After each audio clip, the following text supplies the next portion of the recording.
Shalom a todos.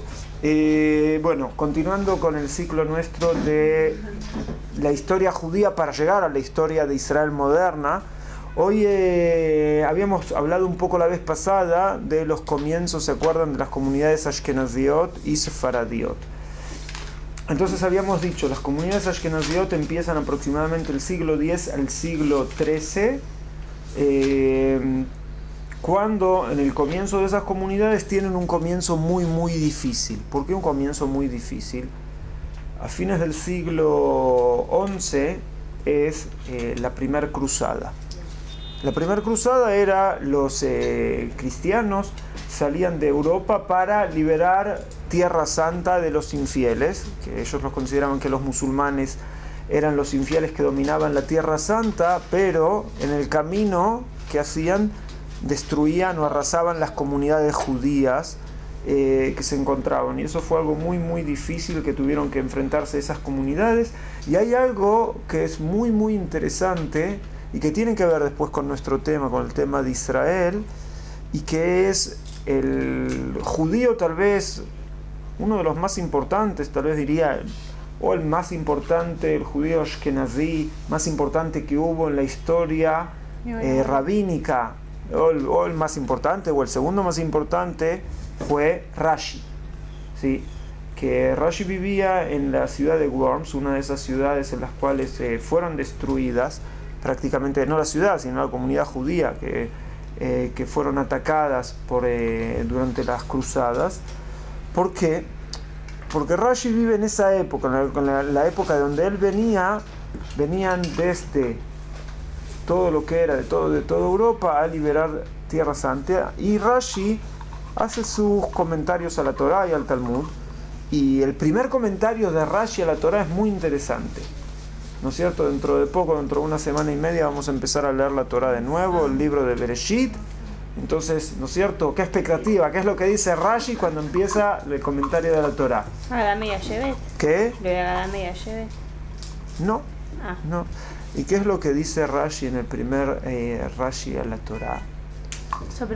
Ahí empieza a decir, Koch Ma'asav y Gid le amó, su fuerza le quiso decir a su pueblo.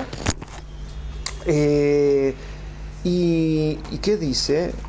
Y le quiso dar, también Rashi dice que le quiso dar la tierra de Israel al pueblo de Israel. Eso es lo que dice Rashi en el primer Rashi a la Torá. Y dice, por ser que Dios creó todo el mundo, y en Bereshit, en la primera para allá, se habla, ¿no es cierto?, de la creación del mundo. Dice, la Torá empieza así, para decirnos en otras palabras que Dios creó el mundo entero, y a quien quiso se lo dio, y a quien quiso se lo quitó. Y él quiso darle la tierra de Israel al pueblo de Israel. Es un Rashi raro, ¿no es cierto? Si los quiero leer exactamente, Jessica, me parece que atrás Trullo está Bereshit con Rashi. Ahí está. No. Ahí está, este está justo en español, así lo vamos a hacer. Muchas gracias. Saludos de Jessica. No.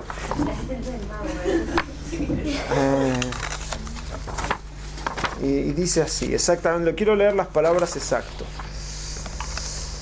En el principio del, sí, lo que dice en el principio del crear, dice acá la traducción que tenemos, en el principio de crear, o cuando Bereshit, en el comienzo, creó Dios, dice así, el primer Rashi. Rabbi Yitzhak dijo, puesto que su objetivo principal es la enseñanza de los preceptos, la Torá, no debería haber comenzado, ¿sí?, por este relato, sino a partir del versículo, este mes será para ustedes el primero de los meses. Si la Torá es el libro que fue dado principalmente para que cumplamos los preceptos de Dios, ¿no es cierto?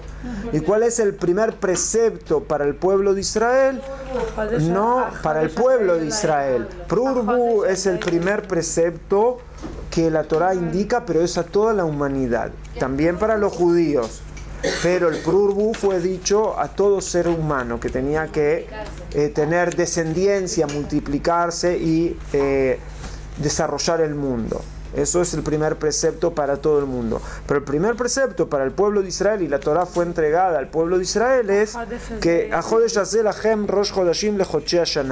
entonces dice Rashi, la Torá tendría, si la Torá viene para darnos los preceptos, tendría que haber empezado con esto, ¿no es cierto? Que es el primer mes para el pueblo de Israel, y así empiezan los preceptos.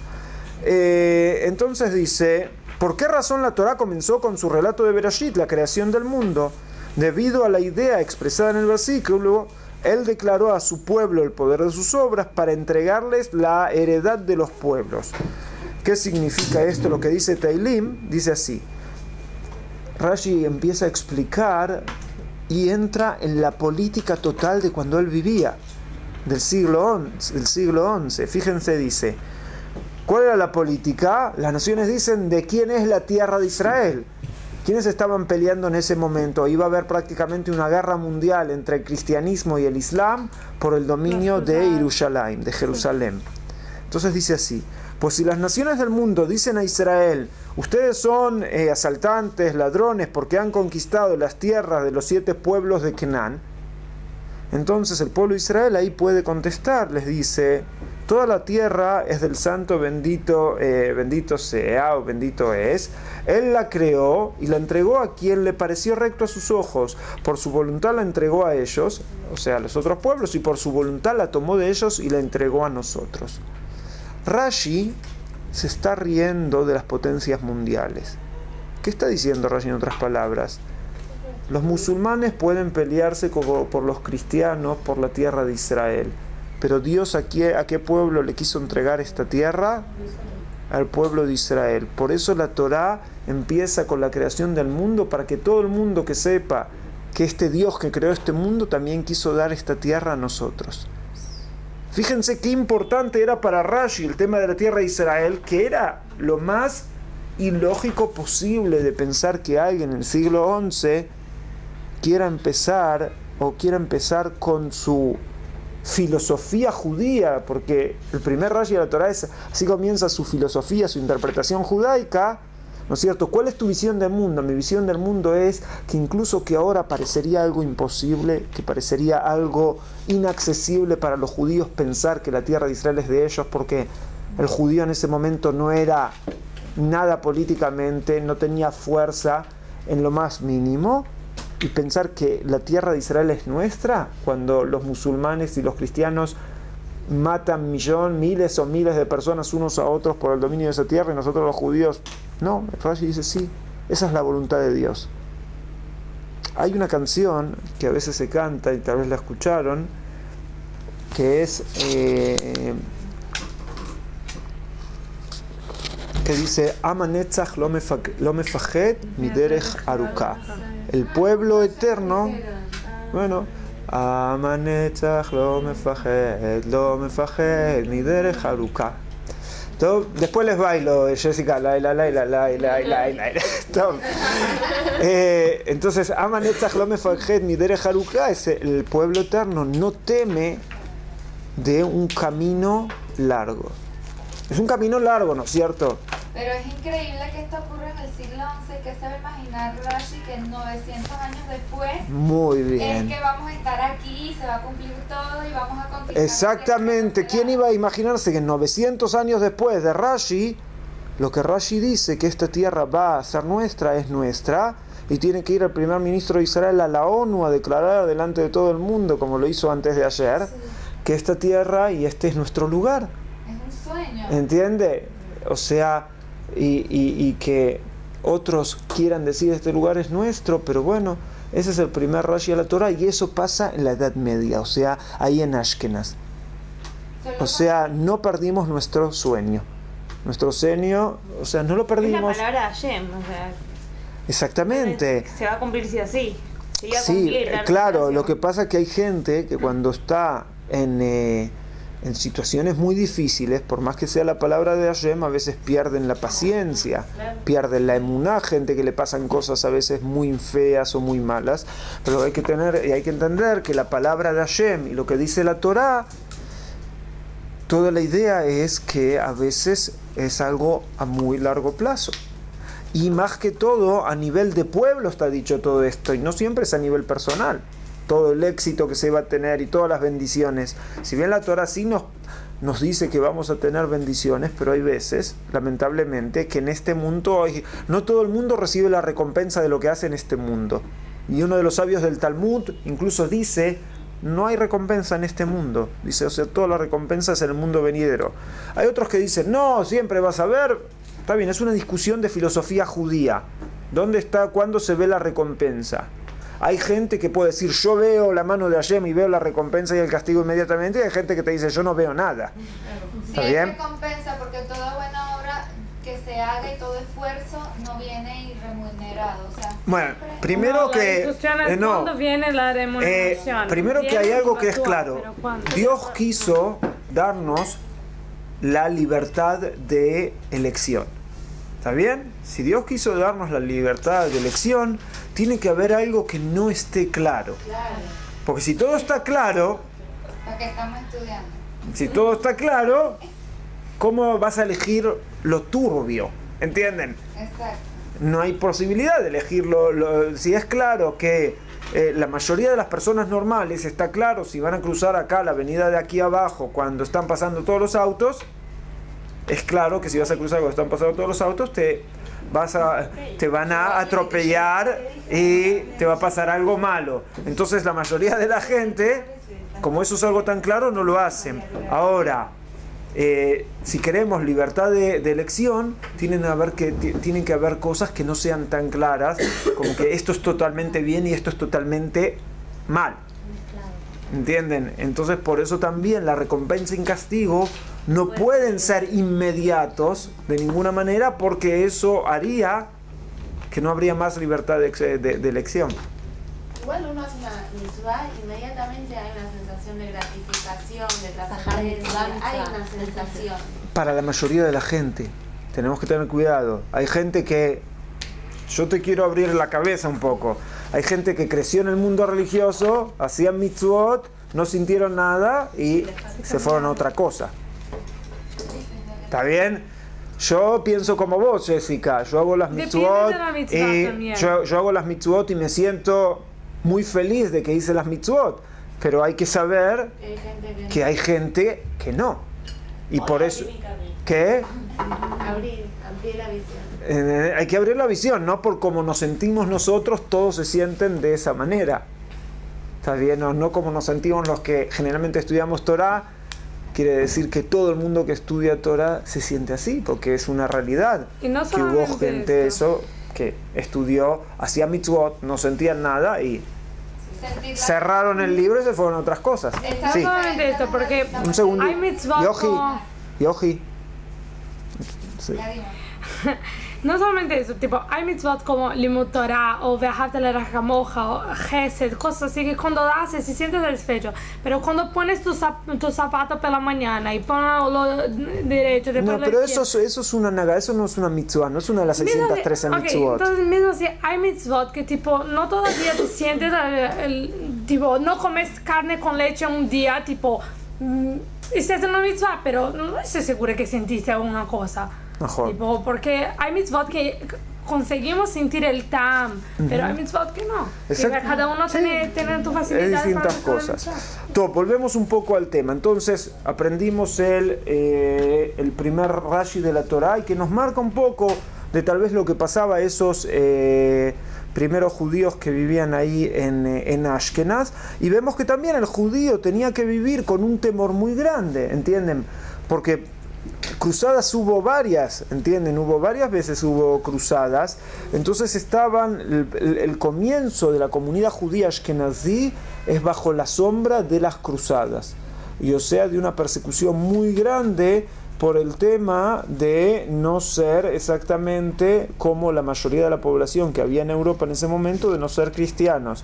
Y no era el siglo XX o el siglo XXI que había una idea de tolerancia al que piensa distinto en distintos tipos de cosas en esa época y en esa Europa. Entonces ahí tenemos... ¿Cuándo empieza esto de la tolerancia a una idea distinta? Porque siempre Recién en el siglo, en el siglo XVIII con el iluminismo empieza esas ideas.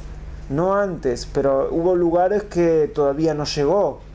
Que hoy en día no hay tolerancia. Hay lugares que hoy en día, pero la idea de tolerancia al que piensa distinto comienza con el iluminismo del siglo XVIII, principalmente en Alemania y en Francia. Sí, en Francia con la revolución. Por el holocausto, donde surge. Sí, bueno, eso es otro problema. ¿Tolerancia sería lo mismo que aceptación? Sí, a veces sí, esa es la idea, de que hay tolerancia porque te aceptan que uno es distinto. ¿Está bien? Bueno, entonces ese es el comienzo ahí que podemos ver en Ashkenaz. Después, también influenció mucho a los judíos que vivían acá en la tierra de Israel, porque todo el momento que dominaban los cruzados, acá hubo varias épocas que acá dominaron los cruzados. La primera cruzada fue del 1099 al 1187.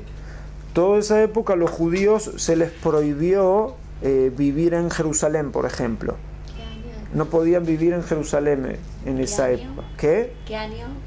Desde la época de la primera cruzada, 1099 a 1187. O sea, durante 88 años ahí no pudieron venir. Después hubo Saladino conquistó Jerusalén en 1187 y después vino unos años después la segunda cruzada en 1191 y ahí la conquista cristiana duró 100 años, ¿sí? Entonces esas épocas también eran épocas difíciles acá en la tierra de Israel. Por otro lado, había comunidades judías, pequeñas comunidades judías acá durante todas estas épocas en distintos lugares, pero no vamos a entrar mucho ahí. Lo último que les quiero decir de esta época, de la época de las cruzadas, que hubo uno de los judíos Dafka, no Ashkenazí, Sefaradí, que les dije, por un lado las cruzadas a los judíos Ashkenazim los afectó mucho. Por otro lado, hubo un gran sabio judío, Nachmanides, que él fue obligado a participar de una discusión sobre la verdad religiosa en Barcelona, lo que se llama la disputa de Barcelona, con un judío que se había hecho apóstata, que se había convertido al cristianismo, que se llamaba Pablo Cristiani. Y después de esa famosa discusión que él tuvo, Rambam ganó y por ganar lo expulsaron, en otras palabras. Sí, Ramban, Nachmanides. ¿Sí? Ramban Maimónides no tuvo contacto con el mundo cristiano, prácticamente. Ramban, Nachmanides estamos hablando. Y cuando lo expulsan a él, viene acá para la tierra. Viene para la tierra de Israel, llega en un momento a Aco y en algún momento también se va a establecer después en Jerusalén. Y en la ciudad vieja de Jerusalén hasta hoy en día hay una sinagoga que se llama Bet Knesset Ramban. Abajo de la Jurba, tuvieron la Bet Knesset Jurba, abajo de la Jurba está el Bet Knesset Ramban. ¿Está bien? Eso a grandes rasgos. Ahora, los judíos en España vivían algo que llamaban que era la judería, que eran como los barrios donde ellos vivían. No vamos a entrar... También, ¿qué? ¿no? Las aljamas. Creo que se llaman así, no me acuerdo exactamente. ¿Puede ser? Pero creo que las aljamas es como más de Portugal, ¿no? No lo sé. ¿Está bien? No lo sé. Entonces, bueno, eso por un lado. Ahora, otra cosa que persiguió mucho a los judíos de esa época fueron las expulsiones. ¿Por qué? Porque los expulsaban de todos lados. En Europa, en un comienzo, las primeras expulsiones empezaron a tener lugar ya tal vez en el siglo XIII, siglo XIV, empezaron ya a haber distintas expulsiones de judíos. No vamos a entrar ahora, pero los expulsaron de Alemania, de Inglaterra, de Francia, que ahí eran algunos de los lugares donde empezaban las grandes expulsiones de los judíos. Y la mayor expulsión de todas, ¿cuál fue? La de España. O sea, para que los sefaradim y los ashkenazim no se sientan mal los unos con los otros, o sea, los expulsaron a todos. ¿sí? Somos un poco, nos reímos un poco de nuestro destino, pero verdaderamente fue lo que pasó. O sea que ahí comienza también la imagen del judío errante. No sé si saben que en el arte y en la literatura de Europa se conoce mucho la imagen del judío errante. ¿Por qué el judío errante? Porque tenía que ir de un lugar para otro. Y también eso provocó un poco la conciencia general del pueblo de Israel. Eso provoca también como necesitamos un lugar, una casa, un lugar fijo. Toda persona sabe lo difícil que es mudarse. Imagínense que no se tienen que mudar, que son expulsados, que son echados de los lugares. Cómo la gente se siente. Y a veces generaciones quisieron desarrollar algo, quisieron asentarse en una tierra, quisieron tal vez ser un ciudadano que pagaba sus impuestos y de repente, cada tantos años, me están echando. Las expulsiones de los judíos duraron cientos de años. Fueron expulsados de un lugar al otro. Los antisemitas o judeofobos deben decir, por algo será, ¿no? Que se lo merecería, dirían así, pero eso sabemos que que la verdadera razón, las verdaderas razones principales eran dos. Una era la falta de tolerancia al que pensaba distinto. Y no era que tenían algo en contra justo de los judíos, era que no había musulmanes en Europa. ¿Entienden? El único lugar que había musulmanes era en España, pero o te hacías cristiano o se mataban unos a otros, que teníamos la época que los musulmanes dominaban gran parte de España y después tuvimos la Reconquista, ¿no es cierto? Ganada por 400 ¿Qué? años, casi 400 años con Andalucía. Y después Andalucía quedó bajo... ¿Qué? 200 años. ¿Cuántos años? 800, 700, eso es lo que yo había leído, ¿sí? ¿Qué cosa? Que fue el dominio musulmán que hubo ahí en España fue prácticamente del año 700 al 1400. 1492. Casi hasta el final del 1400, que fue el dominio musulmán de parte de España, no de todo. Era como la mitad, más o menos geográficamente, casi como la mitad, y después vino... Cuando los cristianos se fortalecieron, vino la Reconquista, pero o sea, no era viven uno con el otro en paz. Pero en Francia, en Alemania, en Inglaterra, ahí no había otros que no sean cristianos que piensan todos iguales. Y cuando quiso haber cristianos que pensaban distinto, cuando empezó Luther con el reformismo, se mataban unos a otros. ¿Entienden? Ahora, el judío, por un lado tuvo esas dificultades, por otro lado tenía suerte. ¿Por qué? Porque era la única minoría. No es que... ¿Entienden? ¿Entienden la situación? No hay que vernos siempre como, nosotros los judíos somos las víctimas. No, hay que entender que estabas en un mundo que no aceptaba el que pensaba distinto. ¿Entienden? Cristianos y musulmanes se mataban, generalmente, en la mayoría de los lugares. Los cristianos, cuando empezó el reformismo de Luther, también los mataban, a los que pensaban así. Y a los judíos los maltrataban, no los expulsaban, pero los dejaban vivir, incluso más o menos, la mayoría de las épocas los dejaban profesar su fe. Había lugares que a veces no. Los primeros cristianos fueron todos matados en Roma, los metían en... Bueno, pero no vayamos ahí, está yendo muy lejos, Yoji, te está yendo para atrás 1000 años antes, o 1200 años antes. Estamos en la Edad Media, está bien, estamos siglo XI, XII, XIII, XIV, XV, XVI, estamos hablando de esas épocas, está bien, pero entonces entendamos también la realidad. Entonces dijimos, una de las cuestiones que los judíos eran expulsados era por el tema de que se les acababa la tolerancia que a veces tenían. Otro tema era el tema económico. Los judíos eran ciudadanos de segunda categoría, pero no, Jimmy era en el mundo árabe. En el mundo árabe, ser ciudadano de segunda categoría era llamar Jimmy. Que hay algunas cosas que los musulmanes podían hacer, los judíos no podían hacer. Por ejemplo, no podían andar a caballo. Jimmy, algo así. Es un protectorado. Un protectorado. Sos ciudadano que te protejo, podés vivir acá, pero no tenés los mismos derechos que tiene eso. Un segundo. Y Eso eran los países árabes. En los países cristianos eran protegidos del rey, pero no los dejaban ocuparse de todas las profesiones. Por eso digo que era un ciudadano de segunda, no podía hacer todo lo que quería, no podía trabajar en lo que quería. ¿Y en qué sí podía trabajar? En algo que era muy necesitado por la sociedad, que era préstamos. En toda sociedad, si queremos que la economía crezca, hay que tener créditos, ¿no es cierto?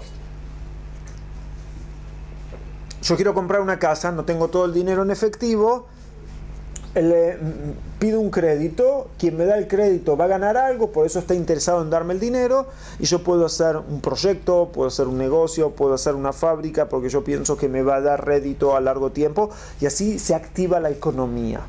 Pero si el que me da el dinero no va a obtener absolutamente nada, y su dinero corre riesgo, para colmo, entonces, ¿por qué voy a arriesgar mi dinero por nada?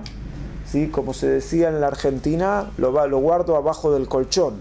¿Sí? En la Argentina se demostró que era el mejor método de cuidar el dinero propio. Ahora pierde el valor también. Ahora Jessica dice, los ladrones ya buscan directo abajo del colchón. Pero bueno, esperemos que la Argentina pueda tener tiempos mejores también. No sé, hay que decirle lo bueno a todo el mundo. Pero no, en serio, la gente no quiere dar su dinero si no obtiene algo a cambio. Ahora, la Torá prohíbe el préstamo con intereses hacia hermanos, ¿sí? Sí, eso es impresionante. Ahora, hacia hermanos, y los cristianos sí tomaron este precepto de la Torá. Hay muchos preceptos de la Torá que no los tomaron, que dicen que los cambiaron, los adaptaron, pero este sí lo tomaron, y lo tomaron como hay que cumplirlo, ¿está bien? Lo tomaron muy bien. Entonces, entre cristianos está prohibido prestar dinero por intereses. Entonces, ¿cómo iban a hacer para activar sus economías? ¿Entienden en qué problema estaba el mundo cristiano? Tenemos solución. El judío no es nuestro hermano, ¿sí? No son nuestros hermanos. Entonces, podemos pedir prestados de ellos y que ellos cobren intereses. Entonces, el judío prestamista, por un lado, era el que todos odiaban, porque ¿quién quiere al quien le debe plata? ¿No es cierto? Ahí viene el que le debo plata, me voy de la vereda de enfrente, que no me vea. No lo quiero ver, le debo algo, justo, no le pude... Entonces, así también, por un lado, había algunos que odiaban a los judíos por su fe distinta a todos los demás, y otros odiaban a los judíos porque es el que me saca mi dinero, me prestó plata con intereses, los intereses son muy caros. Bueno, si los intereses estaban fijos desde antes, la culpa la tiene uno que acepta tomar un préstamo con un interés que a uno le parece alto, que eso es lo que se llama la usura. Ser usurero es dar un préstamo. Si agarrabas el diccionario, no sé, diccionarios importantes de la lengua española hace 30 o 40 años, buscabas la palabra judío, decía prestamista, usurero. Esa es la definición de judío en el...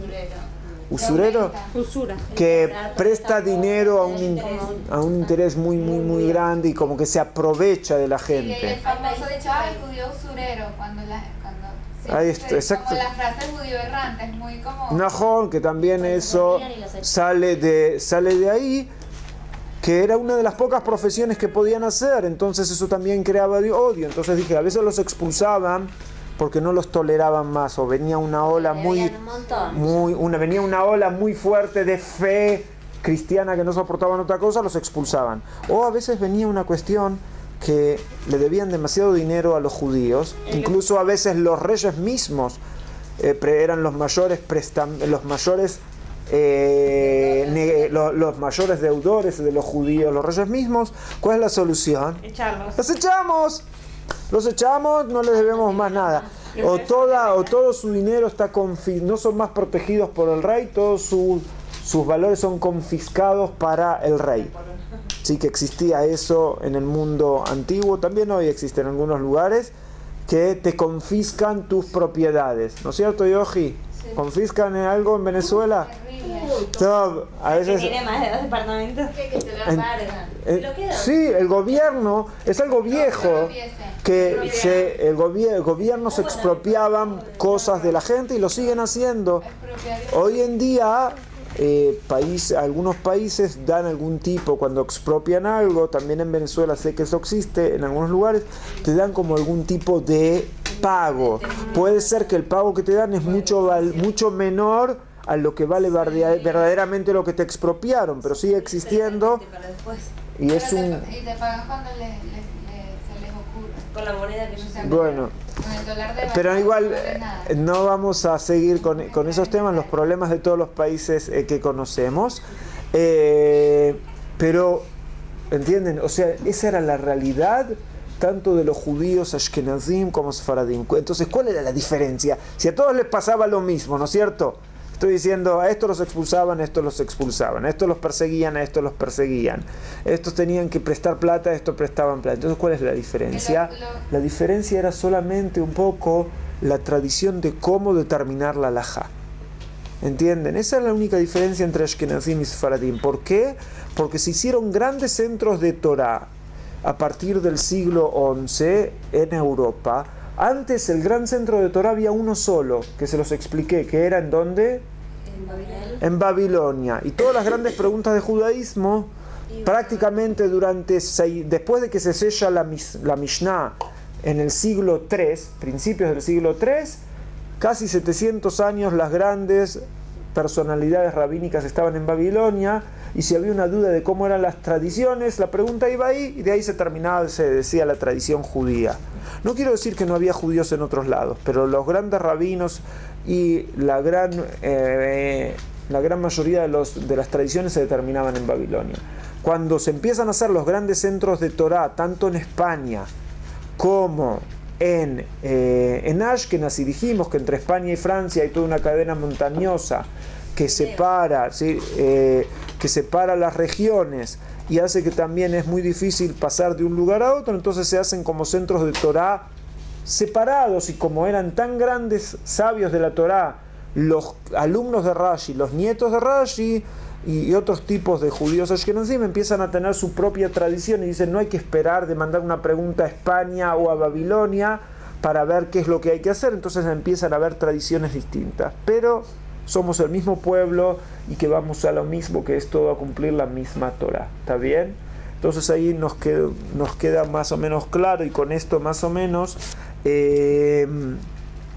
tenemos, y nos cierra la imagen hasta prácticamente el siglo XV-XVI. ¿Qué sucede en fines del siglo XV? Antes ya hablamos un poco, y no vamos a tocar este tema porque no es nuestro tema, es la Inquisición, ¿no es cierto? Empieza la Inquisición en España y después sigue en Portugal. La Inquisición en España en 1492. La expulsión de los judíos de España, los que no querían convertirse al cristianismo, porque los que querían convertirse podían convertirse sin ningún problema. Después iban a tener problemas porque iban a ver si se convirtieron de verdad o si no se convirtieron de verdad, y vaya uno a saber si después los torturaban porque les encontraron algo, o porque algún vecino no los aguantaba, o porque desconfiaban de todos los nuevos cristianos, como los llamaban.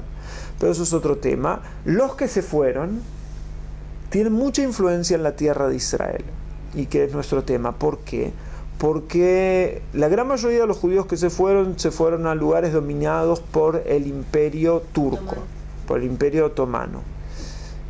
Y se establece una comunidad judía de gente que se van de España en Tzfat principalmente, y el judío sefaradí más importante, tal vez del punto de vista de la halajá, va a ser hijo de personas expulsadas de España, Rabbi Yosef Karo, ¿sí? Y que él escribe justo en Tzfat, escribe durante el siglo XVI el Shulchan Aruch, que es la halajá judía hasta hoy en día. O sea, el libro que escribe uno de los judíos que viene de esta dinastía de judíos de España es el rabino Yosef Karo, y escribe acá en la tierra de Israel la ley judía, que va a ser la ley judía de acuerdo a la tradición sefaradí. O sea, cada judío sefaradí que quiere ver cómo es la tradición judía, la gran mayoría de ellos van a fijarse qué es lo que dice el Shulchan Aruch de Rabbi Yosef Karo. Pero si supone que la comunidad Oppenheimer en Argentina son La comunidad del Rab Oppenheimer, espera, eso es una contradicción, de que no entiendo por qué la comunidad de judíos alemanes le pusieron como nombre de su escuela José Caro. Le pusieron, bueno, pero eso es otra historia.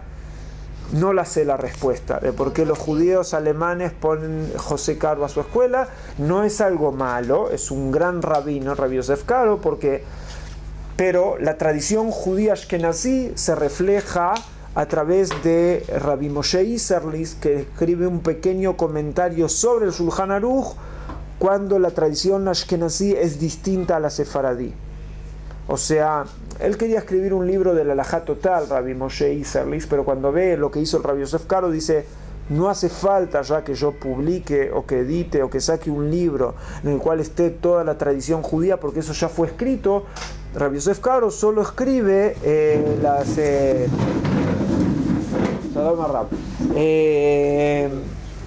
Rabbi Yosef Caro solo escribe Rabbi Moshe Isserlis solo escribe las diferencias cuando los judíos ashkenazim tienen una tradición distinta de los sefaradim. Hasta acá llegamos con nuestra clase de hoy y bueno, seguiremos la